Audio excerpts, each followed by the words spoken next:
Alors, comme vient de lire le Père Éric, nous allons parler de se laisser transformer par la rencontre avec Jésus. La joie de l'Évangile, parce que l'Évangile c'est bonne nouvelle, remplit le cœur et toute la vie de ceux qui rencontrent Jésus.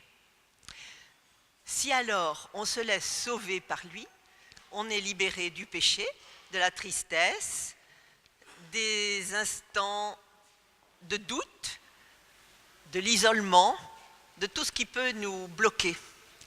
Jésus est le premier à vouloir nous rencontrer chacun. C'est lui le premier.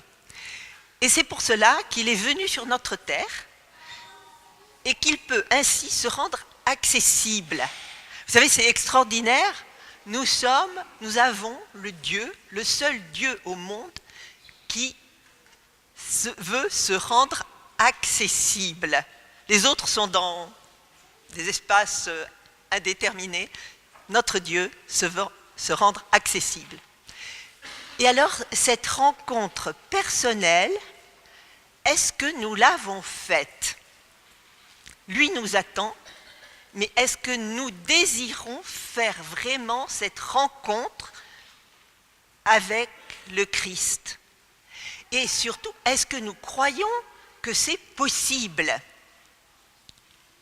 Vous savez, dans cette église, il y a des catéchumènes. On va en parler pas mal ces derniers temps, là, puisqu'ils vont recevoir le baptême.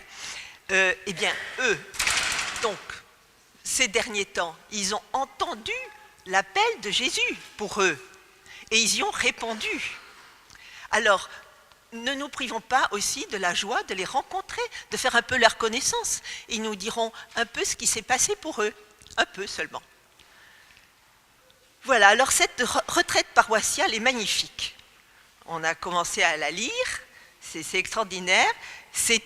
Elle nous est offerte, c'est une aubaine de carême à consommer tous les jours.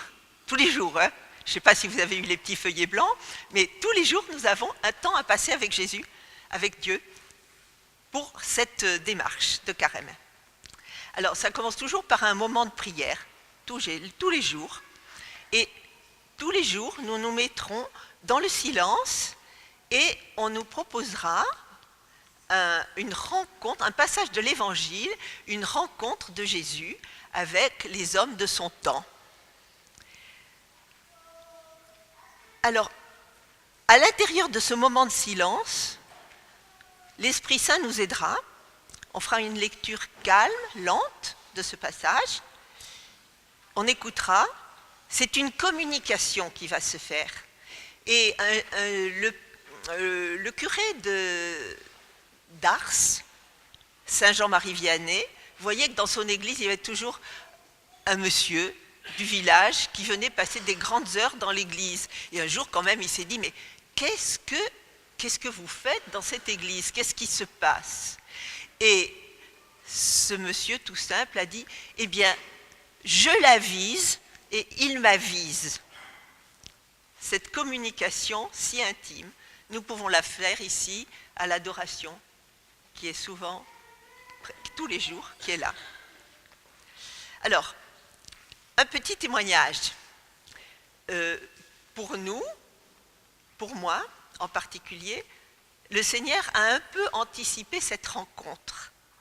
Je venais d'être opérée et voilà qu'il y a eu ici la proposition du sacrement des malades, le dimanche de Notre-Dame de Lourdes. Un sacrement étonnant que je ne connaissais pas du tout. Et voilà ce qui s'est passé. Jésus, dans les mains par la grâce du sacerdoce, Jésus passait de personne en personne.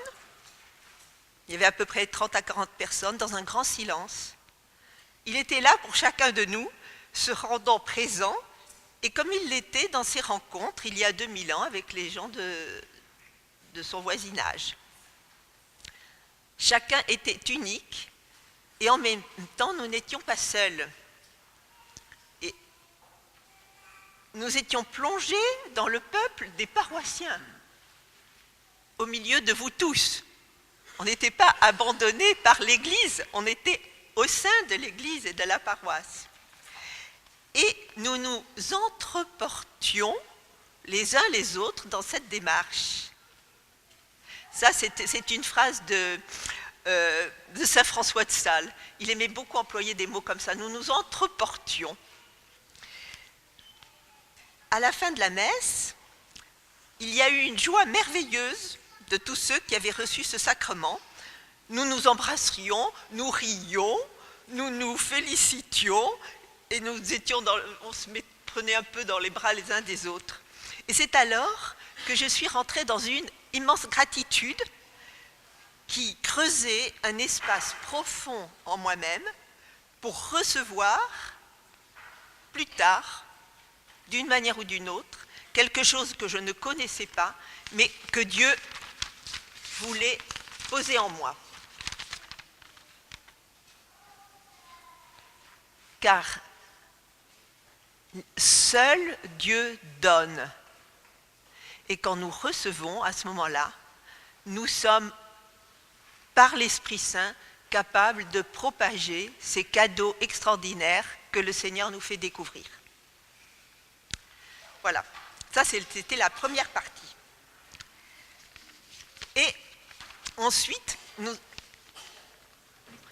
vous entendez à peu près? Oui? Bon. Voilà, il y a plusieurs personnes qui ont rencontré, dans l'Évangile, qui ont rencontré Jésus. Alors, on va commencer par un qui s'appelle Lévi. Lévi, c'était un publicain, un type pas très honnête. Il avait son bureau où il ramassait les impôts. Et voilà que Jésus sort, peut-être de la synagogue, je ne sais pas, et tout droit, il remarque Zachée à son bureau, de l'autre côté de la rue, Lévi, pardon. Et aimablement, il se dirige vers lui, avec un visage très, très ouvert, et il vient le saluer. Il marche un peu, Lévi se lève, Jésus lui dit « Suis-moi ». Et à l'instant même, il abandonne son bureau, il part avec Jésus, dans la rue, comme ça, et en conversant avec Jésus, il lui dit « Mais vous savez, je vais faire une grande fête, je vais faire une grande fête en votre honneur. Je ne sais pas ce qui se passe, mais j'ai envie de vous recevoir avec tous mes amis, les publicains, tous ces gens impossibles, avec mes voisins, avec ma famille. C'est trop beau ce que... Je ne sais pas ce qui m'arrive, mais je veux vous remercier.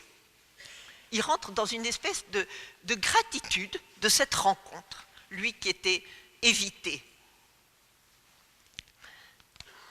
Alors, la fête se passe, et voilà que les scribes et les pharisiens restent à la porte de cette fête. Ils sont un peu choqués. Mais comment, Jésus, tu vas te réjouir avec ces publicains, avec ces païens, avec ces fécheurs? C'est pas possible. Mais tu vas devenir pécheur toi-même. Alors, Jésus quand même prend la parole. Il dit, mais pourquoi croyez-vous que je sois venu? Je suis venu pour les malades et les pécheurs.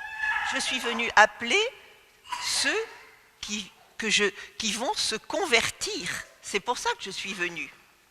Alors, voilà.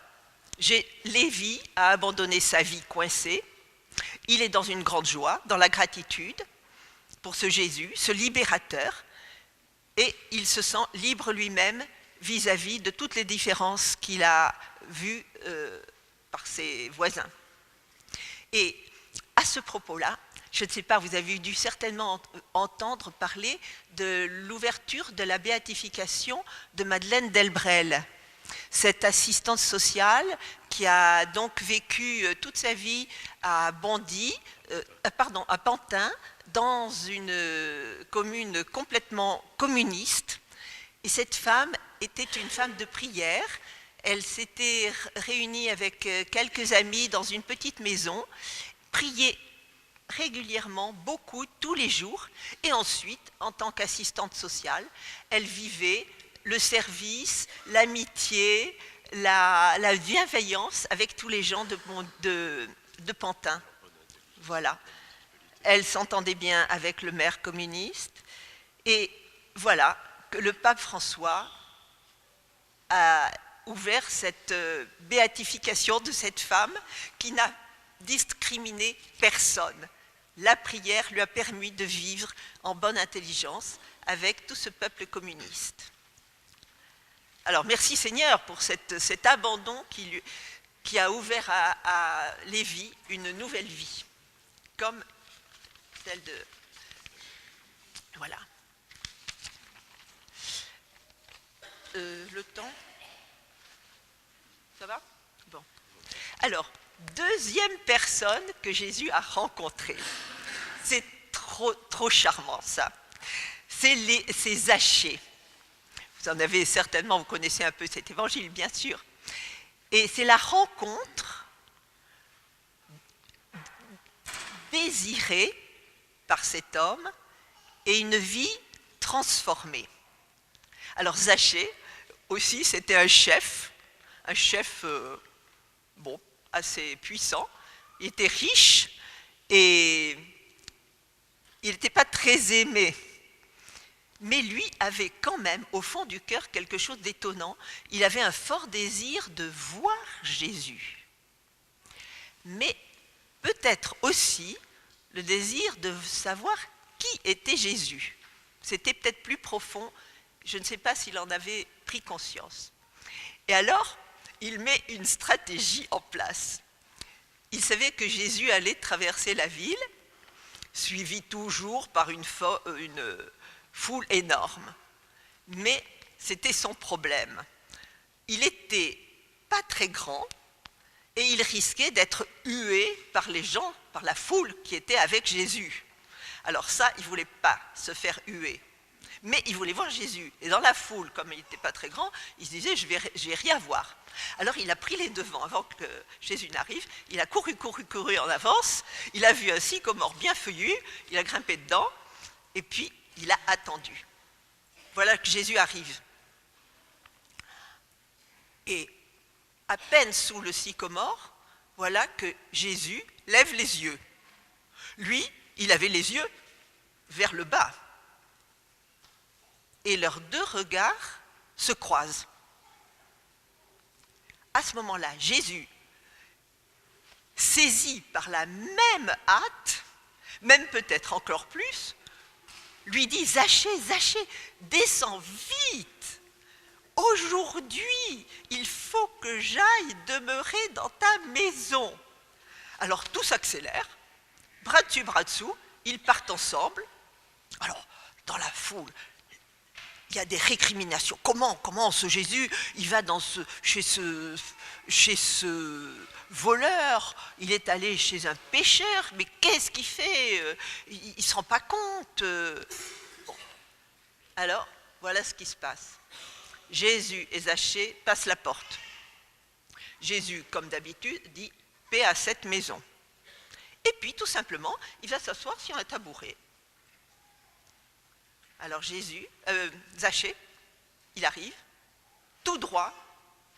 Il ne lui dit pas « non, j'ai un meilleur fauteuil hein. ». Non, pas du tout. Il est tout content parce que les yeux de Zachée sont exactement à la hauteur des yeux de Jésus. Et voilà qu'il se voit au même niveau. C'est extraordinaire. Il est transpercé par ce regard d'amour de Jésus qu'il a là, en face de lui. Et à ce moment-là, son cœur s'ouvre, ses bras s'ouvrent, et voilà ce qu'il dit à Jésus. « Seigneur, je vais faire don aux pauvres de la moitié de mes biens. je vais rendre 4 fois à ceux que j'ai volés, je vais leur rendre 4 fois ce que je leur devais. Jésus dit, aujourd'hui, le salut est arrivé dans cette maison.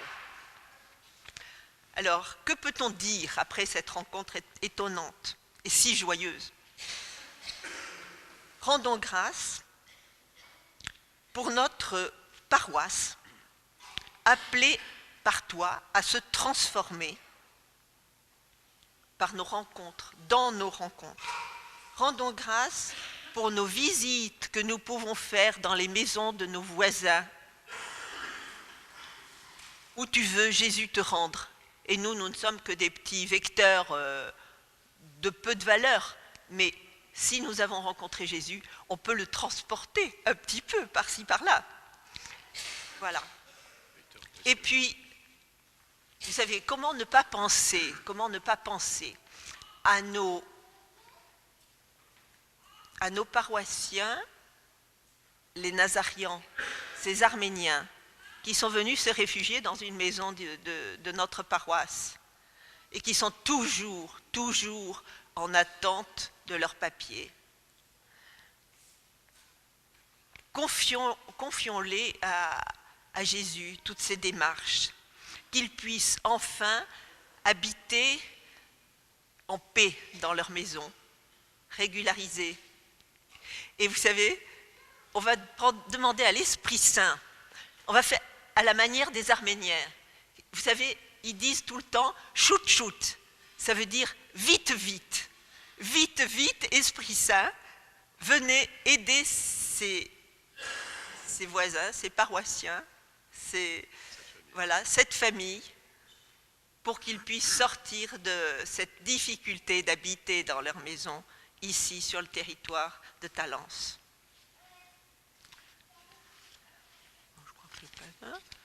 Qu'est-ce qui reste comme temps? 3 minutes? Bon, alors, il y a encore d'autres rencontres, mais je vais vous parler de la dernière qui m'a beaucoup touchée.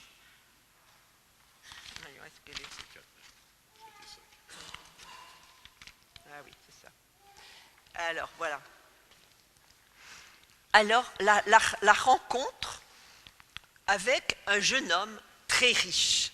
Il y a beaucoup de gens qui sont très riches dans cette histoire, dans ces rencontres, mais enfin, ça doit être très important pour leur conversion et leur rencontre de Jésus. Voilà. Alors voilà, c'était un jeune homme qui rencontre Jésus, qui vient se jeter aux pieds de Jésus en lui disant « Bon maître, je viens te voir. » Alors, Jésus le voit à ses pieds et lui dit « Mais pourquoi m'appelles-tu bon maître? Seul Dieu est bon. » Donc, il le met un peu sur la piste de sa propre personnalité. Bon. Et puis, il lui dit, il entend le jeune homme qui lui dit « Voilà, je voudrais un héritage de vie éternelle. » Silence de Jésus. Il aurait pu lui dire, la vie éternelle, elle commence maintenant. Je suis Dieu, je suis à côté de toi. La vie éternelle, elle commence maintenant. Et puis même si je ne suis pas à côté de toi, la vie éternelle, elle est dans tes mains. Voilà. Tu l'auras. Mais un héritage, t'es riche, tu ne sais parler que comme un riche, ça ne va pas. Voilà. Mais il ne dit rien, il laisse passer les choses. Et puis il lui dit, ah, voyons, je vais te parler un peu. Est-ce que tu as bien fait attention à tes parents? Est-ce que tu vas à la synagogue? Est-ce que tu pries? Est-ce que tu es généreux? Est-ce que... Enfin, des tas de questions. Et alors le jeune homme, bien raide, lui dit, mais maître, je fais ça depuis mon enfance, je suis réglo, je fais tout ça très bien, oui. Alors, que fait Jésus? Il le regarde et il l'aima. Alors là, je vais vous dire, quand on a médité sur cette parole, moi j'ai bloqué. Je me suis dit, mais ça ne va pas du tout, ça ne va pas du tout. Et puis, à ce moment-là, Jésus lui dit, écoute, si tu veux me suivre, vends tout ce que tu as, donne-le aux pauvres, et puis viens. Et voilà que le jeune homme, tout triste, s'en va. Contrairement à tous les autres qui restaient avec Jésus, ben lui, il s'en va. Les disciples, ils sont très embêtés. Ils voient que c'est en train de rater cette rencontre de Jésus avec cet homme qui avait tellement besoin d'amour. Et alors, j'étais en colère en lisant ça. Je dis, c'est pas possible, c'est raté cette rencontre, c'est raté. Et j'ai prié l'Esprit Saint. Dans ce temps de prière qui nous est donné tous les jours, etc. J'ai prié l'Esprit Saint, j'ai dit, écoute, explique-moi. Moi, j'aime pas cet échec. Et alors, l'Esprit Saint m'a dit, mais ce garçon, il est arrivé en courant. Qu'est-ce qui se passait avant? Pourquoi il s'est mis à courir brusquement vers Jésus qui allait partir plus loin? Et je suis allée chercher dans les versets de la Bible qui précédaient la rencontre de Jésus avec ce jeune homme riche. Et c'est extraordinaire. Qu'est-ce qui se passait un peu plus loin? Jésus était là, on lui présentait des petits enfants pour qu'il les touche et les bénisse. Et les disciples de Jésus, et Jésus donc était là, et les disciples disent « Ah non, non, Jésus, te laisse pas avoir, hein, ce sont des enfants, tu n'as pas besoin de t'en occuper, non, allons plus loin, allons plus loin. » Et alors, Jésus se fâche, et il dit « Laissez les petits enfants venir à moi, ne les empêchez pas. C'est à l'heure pareille qu'appartient le royaume de Dieu. » Le royaume de Dieu appartient aux petits enfants. Lui, il demandait l'héritage de la vie éternelle. Il faut passer par le stade des petits-enfants. En vérité, je vous le dis, qui n'accueille pas le royaume de Dieu en petit enfant n'y entrera pas. Et puis, il était assis par terre. Il embrassait les enfants. Les mamans riaient tout autour de lui. Elles lui mettaient les nourrissons dans les bras. Tout ça, une espèce de tendresse extraordinaire qui se développait autour de Jésus. Eh bien, le jeune homme n'était pas loin. Il voyait cette scène. Et son cœur était dans une tristesse profonde, car probablement, lui avait eu une éducation rigide. Peut-être ses parents avaient-ils absents? Qu'est-ce qu'il se passait? Il n'avait pas connu l'amour et il désirait cet amour et il avait vu que les petits-enfants le recevaient, que Jésus donnait cet amour, donnait cette joie, donnait cette liberté et que lui, il était coincé par la loi, il était coincé par probablement de la rigidité dans sa vie. Et alors, comme les apôtres, les disciples grondaient Jésus en disant vraiment c'est dur ce qui se passe. Jésus a dit, mais ne vous inquiétez pas, ne vous inquiétez pas. L'homme ne peut rien, mais à Dieu tout est possible. Et donc, restons dans ce désir profond de cette rencontre avec Jésus. Tout est possible dans nos tristesses.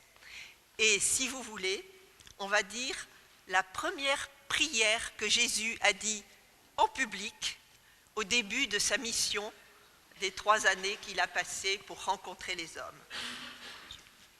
En conclusion. Alors, c'est la prière de gratitude de Jésus.